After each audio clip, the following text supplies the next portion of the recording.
वर्ष 2025 का सबसे ज़्यादा शक्तिशाली और परिवर्तनकारी महीना रहा है अप्रैल का महीना।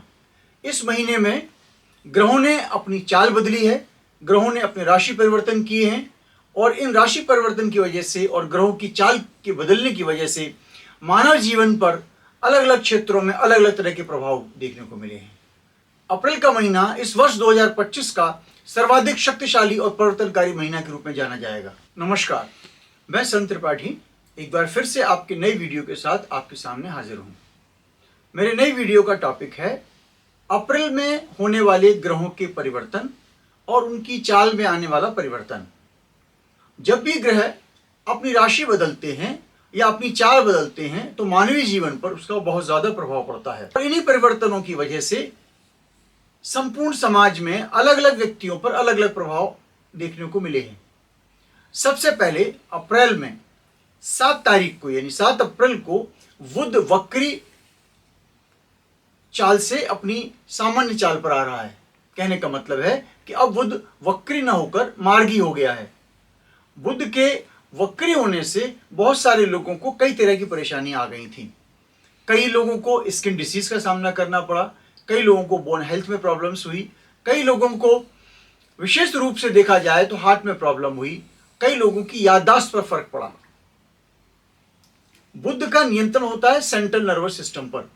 बहुत सारे लोगों ने अपने सेंट्रल नर्वस सिस्टम में समस्या को महसूस किया।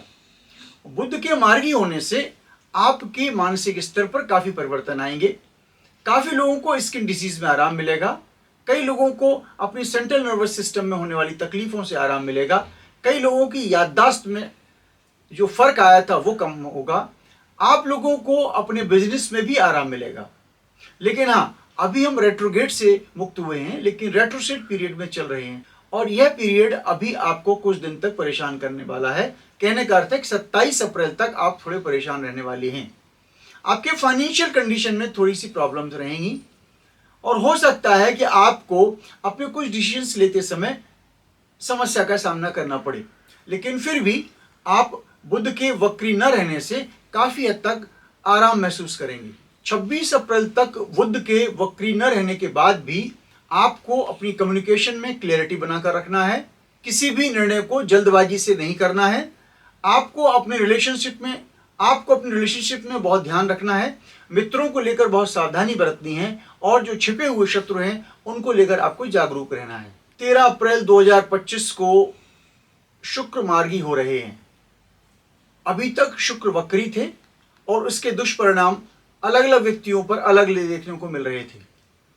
लव रिलेशनशिप्स टूट रही थी, मैरिड लाइफ में प्रॉब्लम्स आ रही थी, लोग सही निर्णय नहीं ले पा रहे थे, मैरिज प्रपोजल्स रुके हुए थे, लोग मैरिज प्रपोजल्स में सही निर्णय नहीं ले पा रहे थे।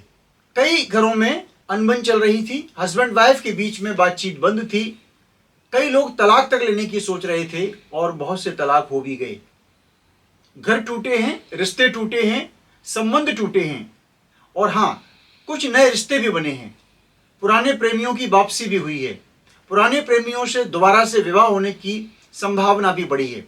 लेकिन 13 अप्रैल से शुक्र मार्गी हो गए हैं और उन्होंने अपनी वक्री चाल को समाप्त कर दिया है।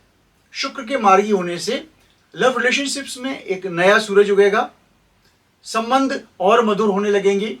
जिन हस्बैंड वाइफ्स के बीच में झगड़े हो रहे थे अब उनमें सुधार होगा। तलाक के मामले थोड़े रुक जाएंगे, ब्रेकअप्स होने भी थोड़े बंद हो जाएंगे। अब आप अपनी फाइनेंशियल कंडीशंस के बारे में पुनर्विचार करेंगे, फाइनेंशियल डिसीजंस ले सकते हैं। अब आपको बहुत बड़े फाइनेंशियल लॉसेस होने की संभावना नहीं रहेगी। अब आपको अपनी फाइनेंशियल कंडीशंस को सुधारने का भी लाभ मिलेगा। आपका जितनी भी सुंदर चीजें हैं उनकी तरफ रुझान बढ़ेगा।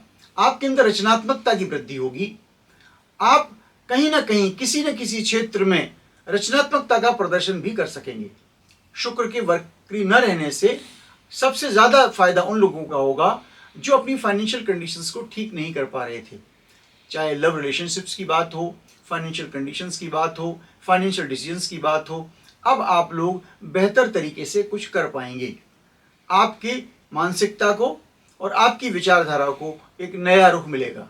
12 अप्रैल से चंद्रमा तुला राशि में फुल मून के रूप में दिखाई देगा और यह वही समय होगा कि जब आप विचार करेंगे कि आपने अपनों को कितना समय दिया, आपने अपने रिश्तों को सुधारने के लिए कितना समय गुजारा, आपने कितना ध्यान किया, कितना योग किया, कितना अध्यात्म किया। 12 अप्रैल 2025 से चंद्रमा का तुला राशि में आना और फुल मून के रूप में देखा जाना व्यक्ति की मानसिकता के लिए बहुत प्रभावकारी रहेगा। यह व्यक्तियों के लिए ध्यान, योग, साधना के लिए बहुत अच्छा समय है। 6 अप्रैल 2025 को सूर्यदेव मेष राशि में आ रहे हैं और जुपिटर से सेक्सटाइल बना रहे हैं। यही वजह समय होगा जब आपको नए अवसर मिलेंगे, आप नए कार्यों में सफल होंगे। अब आप अपने द्वारा मैजिक किए जाने की उम्मीद कर सकते हैं। अब आप अपने क्षेत्रों में दूसरों को चमत्कृत कर देंगे। विशेष रूप से मेष, मिथुन, कर्क एवं धनु राशि के लोगों के लिए यह समय बहुत अच्छा होगा। आपकी इनकम में एक साथ वृद्धि होगी, आपको आर्थिक लाभ बहुत होंगे। अब आप अपने लिए कुछ ऐसा कर सकते हैं जो दूसरे लोग चमत्कार माने। आपके लिए नए अवसर मिलेंगे, आपको अपने विचारों को व्यक्त करने का एक माध्यम मिलेगा।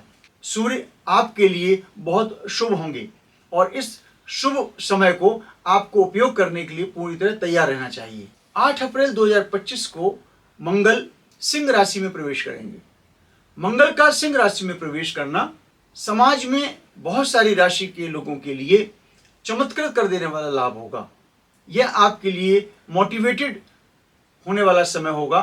आप अपने लिए कुछ ऐसा करेंगे जो समाज के लिए भी अच्छा हो, आपके लिए भी अच्छा हो। आपके अंदर उत्साह की वृद्धि होगी, ऊर्जा की वृद्धि होगी और आपके अंदर कुछ कर गुजरने की चाह पैदा होगी। यह मंगल आपके जीवन में निश्चित रूप से एक ऐसी ऊर्जा लाने वाला है जिससे आप असंभव को भी संभव कर सकते हैं। संपूर्ण समाज में मंगल के द्वारा उत्पन्न की गई ऊर्जा से अलग अलग व्यक्ति अलग अलग क्षमताओं को महसूस करेंगे। मेष राशि वाले लोग, सिंह राशि वाले लोग, धनु राशि वाले लोग निश्चित तौर पर इसका लाभ उठाएंगे। जब भी अग्नि तत्व का ग्रह अग्नि तत्व की राशि में आता है तो व्यक्ति के अंदर ऊर्जा का संचार कर देता है। आप वो भी कर डालते हैं जो करने की क्षमता शायद आप में न हो।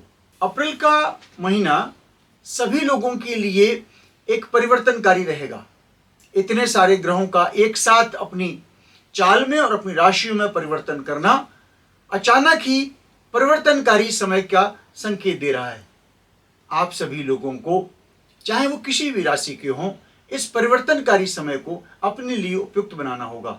आप सभी शिव की उपासना करें, सोमवार को रुद्राभिषेक करें, पंचाक्षर मंत्र का जाप करें, विष्णु सहस्त्र नाम का जाप करें और नियमित रूप से देवालय जाएं। देवालय में जाने पर अर्थात मंदिरों में जाने से जो आपको सकारात्मक ऊर्जा मिलती है, उस सकारात्मक ऊर्जा के प्रभाव से ग्रहों की परिवर्तित ऊर्जा और ग्रहों की परिवर्तित चाल आपको बहुत ज़्यादा प्रभावित नहीं कर पाती है। आप अपने कार्यों में लगे रहें, अपने कर्म पर पूरा ध्यान दें, भाग्य आपके साथ रहेगा। यदि आज का वीडियो आपके लिए कुछ नई जानकारी लेकर आया हो तो आप इसे लाइक करें, दूसरों के साथ शेयर करें और अभी तक यदि आपने मेरा चैनल सब्सक्राइब नहीं किया है तो चैनल भी सब्सक्राइब कर लें। यदि आपको कुछ कहना हो तो कमेंट बॉक्स में आप लिख सकते हैं। अगले सप्ताह अपने नए वीडियो के साथ फिर आपसे मुलाकात होगी। नमस्कार।